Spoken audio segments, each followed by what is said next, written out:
अगर आपने अभी तक पहला भाग नहीं देखा है तो पहले उसे जरूर देखें। उसमें हमने धन की बुनियादी समझ और कुछ महत्वपूर्ण अध्याय कवर किए हैं। इसे देखने के बाद यह दूसरा भाग आपको और भी गहराई से समझ में आएगा। अध्याय 11, यथोचित मता तर्कशील में लेखक मॉर्गन हाउसल यह समझाते हैं कि पैसे के मामले में निर्णय लेते समय केवल तर्कशील होना हमेशा सही नहीं होता। लोग अपनी व्यक्तिगत स्थितियों, भावनाओं और अनुभवों के आधार पर फैसले लेते हैं जो कि उनके लिए उपयुक्त होते हैं, भले ही वे पूरी तरह से तर्कसंगत न हो। हाउजल बताते हैं कि कई बार लोग वित्तीय निर्णय करते समय आंकड़ों या तथ्यों के बजाय अपनी परिस्थितियों, मानसिकता और सहज भावनाओं का पालन करते हैं। उदाहरण के लिए, कुछ लोग अपने निवेश में अधिक जोखिम लेना चाहते हैं, जबकि कुछ सुरक्षित निवेश पसंद करते हैं। इसका कारण यह है कि हर व्यक्ति की मानसिकता और जीवन का अनुभव अलग होता है, जो उनके फैसलों में परिलक्षित होता है। लेखक सुझाव देते हैं कि धन से जुड़े फैसलों में अपने व्यक्तिगत अनुभव और भावनाओं को समझना महत्वपूर्ण है। कभी-कभी जो हमें सही या तर्कसंगत लगता है, वह दूसरों के लिए उपयुक्त नहीं होता। इसीलिए पैसा कमाने और संभालने के निर्णय लेते समय यह जरूरी है कि हम खुद के लिए सही और यथोचित विकल्प चुनें, न कि केवल तर्क पर निर्भर रहें। अध्याय 12, अप्रत्याशित में लेखक मॉर्गन हाउसल यह बताते हैं कि हमारे जीवन में कई चीजें अप्रत्याशित होती हैं और ये अनिश्चितताएं हमारी वित्तीय यात्रा में भी एक महत्वपूर्ण भूमिका निभाती हैं।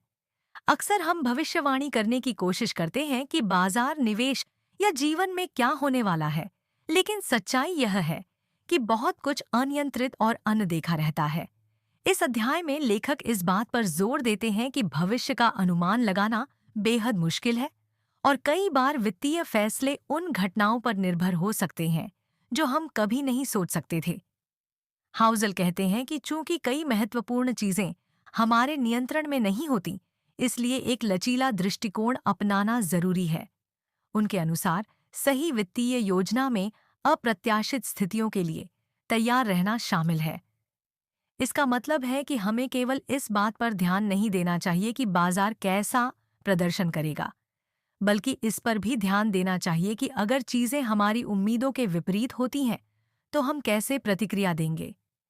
इसके लिए आपातकालीन निधि, विविधीकरण और सही मानसिकता का होना आवश्यक है। इस प्रकार यह अध्याय हमें सिखाता है कि वित्तीय योजना में अनिश्चितताओं के प्रति जागरूकता और लचीलापन होना चाहिए। अध्याय 13, त्रुटि के लिए जगह में मॉर्गन हाउसल यह बताते हैं कि हमारी वित्तीय योजनाओं में त्रुटि के लिए स्थान रखना क्यों आवश्यक है।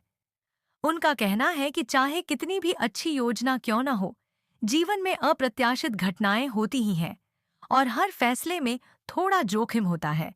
इसीलिए एक अच्छी वित्तीय योजना में हमेशा एक सुरक्षित मार्जिन या मार्जिन ऑफ सेफ्टी का होना चाहिए।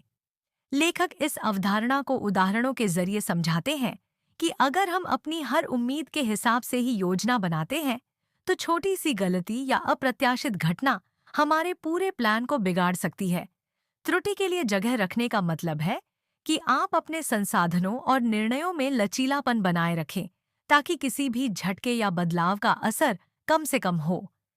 यह अध्याय हमें यह समझने में मदद करता है कि धन के मामले में संयम और धैर्य से काम लेना चाहिए। फाइनेंशियल सेफ्टी नेट रखना और निर्णय लेते समय थोड़ी सी जगह रखना हबादापो मौसमिल्लाह हमारे वित्तीय जीवन में स्थिरता और सुरक्षा प्रदान कर सकता है। अध्याय 14, आप बदलेंगे। मेनन मॉर्गन हाउसल यह समझाते हैं कि समय के साथ हमारी प्राथमिकताएं और सोच बदल सकती हैं और इसे ध्यान में रखकर वित्तीय योजना बनाना चाहिए। उदाहरण के लिए, सोचें कि 25 साल की उम्र में कोई व्यक्ति केवल अपने करियर पर ध्यान केंद्रित कर रहा है और अपने अधिकांश पैसे यात्रा, दोस्तों के साथ समय बिताने या नई चीजें आजमाने में खर्च करता है। इस उम्र में उसका लक्ष्य अधिकतर आनंद लेना और अनुभव पाना होता है, लेकिन 35 या 40 की उम्र में वही व्यक्ति हो सकता है कि अब परिवार की जिम्मेदारियों, बच्चों की शिक्षा या घर खरीदने जैसे बड़े लक्ष्यों पर ध्यान दे रहा हो। उसकी प्राथमिकताएं और ज़रूरतें बदल चुकी हैं। हाउसल का मानना है कि जब हम वित्तीय योजनाएं बनाते हैं, तो हमें केवल वर्तमान के आधार पर ही नहीं बल्कि इस संभावित बदलाव को ध्यान में रखकर भी योजना बनानी चाहिए। इसका मतलब है कि हमारे निवेश और बचत में लचीलापन होना चाहिए, ताकि जब हमारी प्राथमिकताएं बदलें, तो हम नई ज़रूरतों के अनुसार अपने फैसले आसानी से बदल सकें। इस तरह भविष्य को अनुकूल बनाने के लिए वित्तीय योजना में समय के साथ खुद में होने वाले बदलावों के लिए जगह छोड़ना बेहद जरूरी है। अध्याय 15। कुछ भी मुफ्त नहीं होता। मेन मॉर्गन हाउसल यह समझाते हैं कि किसी भी चीज की कीमत चुकानी पड़ती है, भले ही वह कीमत हमेशा पैसे में न हो। इसका मतलब यह है कि जब हम लाभ या सफलता चाहते हैं, तो इसके पीछे छिपी कीमत को समझना और उसे स्वीकार करना जरूरी है। उदाहरण के तौर पर मान लीजिए कि कोई व्यक्ति स्टॉक मार्केट में निवेश से बड़ा मुनाफा कमाना चाहता है। यहाँ संभावित मुनाफे की कीमत उतार चढ़ाव और जोखिम को सहन करना है। बहुत से लोग बड़ी कमाई तो चाहते हैं, लेकिन जब बाजार में गिरावट आती है तो वे घबरा जाते हैं और निवेश निकाल लेते हैं। हाउसल का कहना है कि आपको इस तरह के मानसिक और भावनात्मक संघर्षों को कीमत के रूप में स्वीकार करना चाहिए, जो कि किसी भी बड़े लाभ का हिस्सा होते हैं। इसी तरह किसी बिजनेस को खड़ा करने में समय, मेहनत और असफलताओं का सामना करना पड़ता है। ये सभी चीजें उस कीमत का हिस्सा हैं जो सफलता के लिए चुकानी पड़ती है। अध्याय का मुख्य संदेश यह है कि जब हम किसी चीज को मुफ्त समझते हैं या उसकी कीमत चुकाने से बचने की कोशिश करते हैं, तो हम अपने दीर्घकालिक लक्ष्यों को नुकसान पहुंचाते हैं। इसीलिए जीवन में सफलता पाने के लिए हमें यह स्वीकार करना होगा कि हर चीज की एक कीमत होती है, चाहे वह समय, प्रयास, मानसिक संघर्ष या कभी-कभी पैसा ही क्यों न हो। अध्याय 16। आप और मैं में मॉर्गन हाउसल बताते हैं कि हर व्यक्ति की आर्थिक स्थिति, दृष्टिकोण और फैसले अलग-अलग होते हैं। इसका कारण यह है कि हम सबकी परवरिश, अनुभव और जिंदगी के प्रति नजरिया अलग है। इस अध्याय में वह यह समझाते हैं कि कोई भी व्यक्ति अपनी आर्थिक योजनाओं को अपने अनुभवों और जीवन की स्थितियों के आधार पर तय करता है, और यही कारण है कि एक ही आर्थिक निर्णय हर व्यक्ति के लिए अलग-अलग परिणाम दे सकता है। उदाहरण के लिए, एक व्यक्ति जिसने 2008 की आर्थिक मंदी में अपना पैसा खो दिया, हो सकता है कि वह भविष्य में निवेश करने से डरता हो और जोखिम न लेना चाहता हो। दूसरी ओर, एक युवा निवेशक जिसने कभी भी बाजार का बड़ा नुकसान नहीं देखा, शायद अधिक आक्रामक रूप से निवेश करने का सोचता हो। दोनों के निवेश करने के तरीके में अंतर इसलिए है क्योंकि उनके अनुभव अलग-अलग हैं। हाउसल यह भी कहते हैं कि हमें दूसरों के फैसलों को समझने की कोशिश करनी चाहिए, न कि उन पर सवाल उठाना। हमें यह स्वीकार करना चाहिए कि सबका आर्थिक दृष्टिकोण और जोखिम लेने की क्षमता अलग होती है, और यह विविधता ही समाज की अर्थव्यवस्था को और मजबूत बनाती है। इस अध्याय का मुख्य संदेश यह है कि हमें अपनी आर्थिक यात्रा को दूसरों से तुलना नहीं करनी चाहिए। हर व्यक्ति की आर्थिक परिस्थिति और उसके निर्णय अलग-अलग होते हैं। अगर हम यह समझ लें कि हर कोई अपने अनुभवों और जोखिम सहने की क्षमता के अनुसार फैसले लेता है, तो हम अपने वित्तीय फैसले अधिक सूझबूझ से ले सकते हैं। अध्याय 17। निराशावाद का बहकावा में मॉर्गन हाउसल इस बात पर चर्चा करते हैं कि नकारात्मक खबरें क्यों लोगों पर ज्यादा प्रभाव डालती हैं और कैसे यह हमारे वित्तीय फैसलों को प्रभावित करती है। हाउसल बताते हैं कि नकारात्मकता का प्रभाव हमारे दिमाग पर अधिक होता है, क्योंकि हमारा मस्तिष्क खतरे को पहचानने और उससे बचने के लिए प्रोग्राम किया गया है। इसलिए आर्थिक मंदी, स्टॉक मार्केट के गिरने जैसी खबरें तेजी से लोगों का ध्यान खींचती हैं, भले ही दीर्घकालिक तस्वीर अक्सर उतनी नकारात्मक न हो। हाउसल उदाहरण देते हैं कि कैसे मीडिया और लोग आर्थिक भविष्य को लेकर नकारात्मकता की ओर झुकाव रखते हैं। इस नकारात्मकता का परिणाम यह होता है कि हम जोखिम लेने से बचते हैं, निवेश करने से डरते हैं और लंबी अवधि की संभावनाओं को नजरअंदाज कर देते हैं। दरअसल यह डर हमें भविष्य में होने वाले लाभों से वंचित कर सकता है, क्योंकि डर की वजह से हम सही अवसरों का लाभ नहीं उठा पाते। इस अध्याय का एक महत्वपूर्ण संदेश ये है कि हमें निराशावादी विचारों से प्रभावित हुए बिना वित्तीय फैसले सावधानीपूर्वक और लंबे दृष्टिकोण के साथ लेने चाहिए। हाउसल कहते हैं कि लंबी अवधि में बाजार का विकास होता है और अगर हम सिर्फ नकारात्मकताओं पर ध्यान देंगे तो हम अच्छे अवसरों से चूक सकते हैं। अध्याय का सार यह है कि डर और नकारात्मकता से बचने के लिए हमें संतुलित दृष्टिकोण अपनाना चाहिए। बाजार में उतार चढ़ाव आते हैं, लेकिन अगर हम संयम बनाए रखें और अपने लक्ष्यों पर टिके रहें तो हम दीर्घकालिक लाभ हासिल कर सकते हैं। अध्याय 18। जब आप कुछ भी मान लेंगे, में मॉर्गन हाउसल यह समझाने की कोशिश करते हैं कि कैसे हमारी व्यक्तिगत मान्यताएं और धारणाएं हमारे वित्तीय फैसलों को प्रभावित करती हैं। हाउसल कहते हैं कि हर व्यक्ति के अनुभव, उसकी वित्तीय पृष्ठभूमि और परवरिश से बहुत हद तक यह तय होता है कि वह धन के बारे में कैसे सोचता है। हमारा बचपन, माता-पिता का आर्थिक व्यवहार और हमारे समाज की आर्थिक स्थिति, ये सभी हमारी वित्तीय धारणाओं को आकार देते हैं। इस अध्याय में हाउसल का मुख्य संदेश यह है कि हमें अपनी व्यक्तिगत मान्यताओं को पहचानना और समझना चाहिए, क्योंकि ये अक्सर हमें बिना सोचे समझे वित्तीय फैसले करने की ओर ले जाती है। उदाहरण के लिए, अगर किसी का परिवार आर्थिक रूप से संघर्ष कर रहा हो, तो वह व्यक्ति धन के प्रति अधिक सतर्क और डरने वाला हो सकता है। वहीं, अगर किसी ने हमेशा वित्तीय स्थिरता का अनुभव किया है, तो वह जोखिम लेने के प्रति अधिक खुला हो सकता है। हाउसल यह भी बताते हैं कि जब हम अपने अनुभवों से बाहर निकलकर सोचने की कोशिश करते हैं, तो हमें अपने फैसलों में एक नया दृष्टिकोण मिल सकता है। हमारी मान्यताएं एक फिल्टर की तरह काम करती है और हमें केवल एक ही तरीके से चीजों को देखने पर मजबूर करती है। लेकिन अगर हम अपनी धारणाओं के प्रति सजग रहें, तो हम अपने वित्तीय जीवन में अधिक समझदारी और लचीलापन ला सकते हैं। इस अध्याय का सार यह है कि हमें अपनी वित्तीय धारणाओं का विश्लेषण करना चाहिए और समझना चाहिए कि वे किस तरह से हमारे निर्णयों को प्रभावित करती हैं।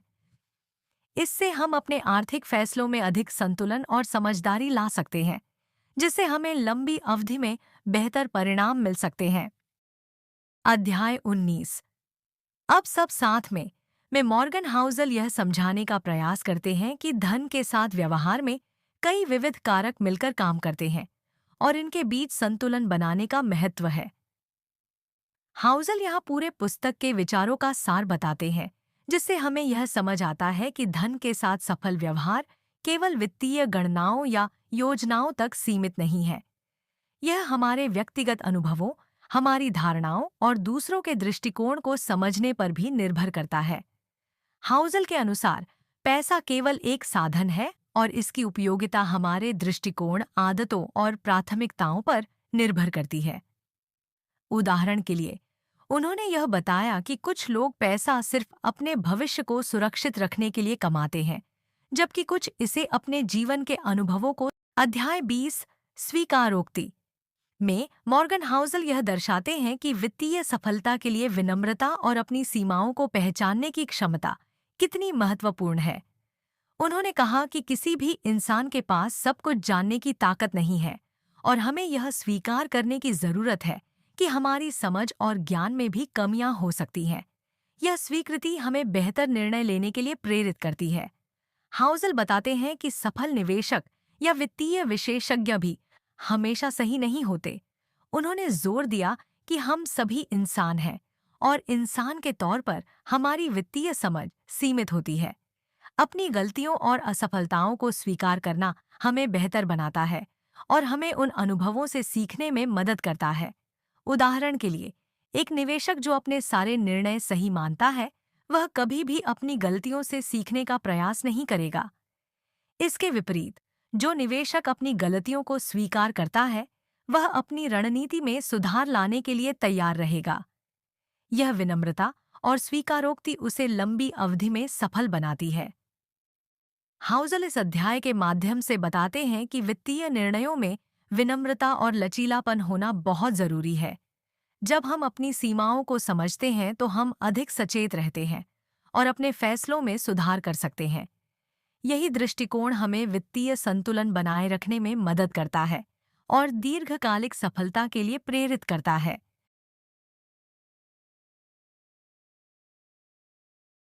द साइकोलॉजी ऑफ मनी के सभी 20 अध्यायों में मॉर्गन हाउसल हमें सिखाते हैं कि धन और वित्तीय सफलता के लिए मानसिकता का महत्व कितना बड़ा होता है। यह किताब हमें न केवल पैसा कमाने के बल्कि उसे संभालने और बनाए रखने के गहरे दृष्टिकोण देती है। यहाँ 20 अध्यायों का निचोड़ दिया गया है। 1. कोई भी बेवकूफ नहीं है। हर इंसान अपने अनुभव के आधार पर ही पैसे का प्रबंधन करता है। हमारी समझ इस पर निर्भर करती है कि हमने खुद कैसा आर्थिक माहौल देखा है। 2. किस्मत और जोखिम। किस्मत और जोखिम का हमारे फैसलों पर बहुत असर पड़ता है। हमें दूसरों की सफलता या असफलता का मूल्यांकन करते समय इस बात का ध्यान रखना चाहिए। 3. कभी संतुष्ट न होना। अधिक की चाहत में लोग गलतियां कर बैठते हैं। संतोष और सीमाएं समझने से दीर्घकालिक सफलता मिल सकती है। 4. 5 का कंपाउंडिंग। निवेश में धैर्य का महत्व होता है क्योंकि समय के साथ पैसे की बढ़ोतरी होती है। 5. धनवान बनना बनाम धनवान बने रहना। पैसा बनाना और उसे बचाना दोनों अलग चीजें हैं। सिर्फ कमाने पर ही नहीं बल्कि उसे सुरक्षित रखने पर भी ध्यान देना चाहिए। 6. पट आप जीते। पैसा कमाने के बाद भी सावधानी जरूरी है। असफलता से बचने के लिए सतर्कता और लचीलापन बनाए रखना चाहिए। 7. स्वतंत्रता। आर्थिक आजादी असली धन का प्रतीक है। जब आप अपनी शर्तों पर जीवन जी सकते हैं तो वह सच्ची संपन्नता है। 8. कार्य में बैठे व्यक्ति का विरोधाभास। दिखावा और वास्तविक संपत्ति में फर्क होता है। बाहरी चीजों से दूसरों को प्रभावित करना असल संपन्नता का प्रतीक नहीं होता। 9. संपत्ति वह है जो आपको दिखाई नहीं देती। हमारी असली संपत्ति वो होती है जिसे हम दिखाते नहीं। सादगी और बचत असल में हमारी आर्थिक स्थिरता को दर्शाती है। 10. धन संपत्ति की बचत करें। अपने खर्चों पर नियंत्रण रखना जरूरी है ताकि भविष्य के लिए सुरक्षित धन हो सके। 11. यथोचित तर्कशील। धन प्रबंधन में केवल तर्क से काम नहीं चलता बल्कि हमारे व्यक्तिगत अनुभवों और व्यवहार का भी असर पड़ता है। 12. अप्रत्याशित। भविष्य हमेशा अनिश्चित रहेगा। निवेश में ऐसी अनिश्चितताओं को ध्यान में रखकर ही योजना बनानी चाहिए। 13. त्रुटि के लिए जगह। गलतियों से सीखने की गुंजाइश छोड़नी चाहिए। हर फैसले में सुधार की जगह होनी चाहिए। 14. आप बदलेंगे। हमारे जीवन के लक्ष्यों के साथ हमारी जरूरतें भी बदलती हैं, इसलिए वित्तीय योजनाओं में लचीलापन बनाए रखना चाहिए। 16. आप और मैं। हर व्यक्ति की वित्तीय परिस्थितियां अलग होती हैं, इसलिए हमें दूसरों से तुलना करने से बचना चाहिए। 17. निराशावाद का बहकावा। नकारात्मकता की ओर लोग जल्दी आकर्षित होते हैं, लेकिन संतुलित दृष्टिकोण अपनाना जरूरी है। 18. जब आप कुछ भी मान लेंगे, दुनिया हमेशा हमारे नियंत्रण में नहीं होती, इसलिए हमें निवेश करते समय धैर्य और समझ का परिचय देना चाहिए। 19. अब सब साथ में। विभिन्न वित्तीय सिद्धांत एक साथ काम करते हैं। धन प्रबंधन में अनुशासन और धैर्य बहुत जरूरी है। 20. स्वीकारोक्ति। विनम्रता और सीमाओं को स्वीकार करना हमें अपने वित्तीय फैसलों को सुधारने में मदद करता है। निष्कर्ष, द साइकोलॉजी ऑफ मनी सिखाती है कि पैसे के साथ अच्छा व्यवहार करना सबसे जरूरी है। समझदारी, अनुशासन और विनम्रता से ही हम एक स्थिर और संतुलित वित्तीय जीवन की ओर बढ़ सकते हैं।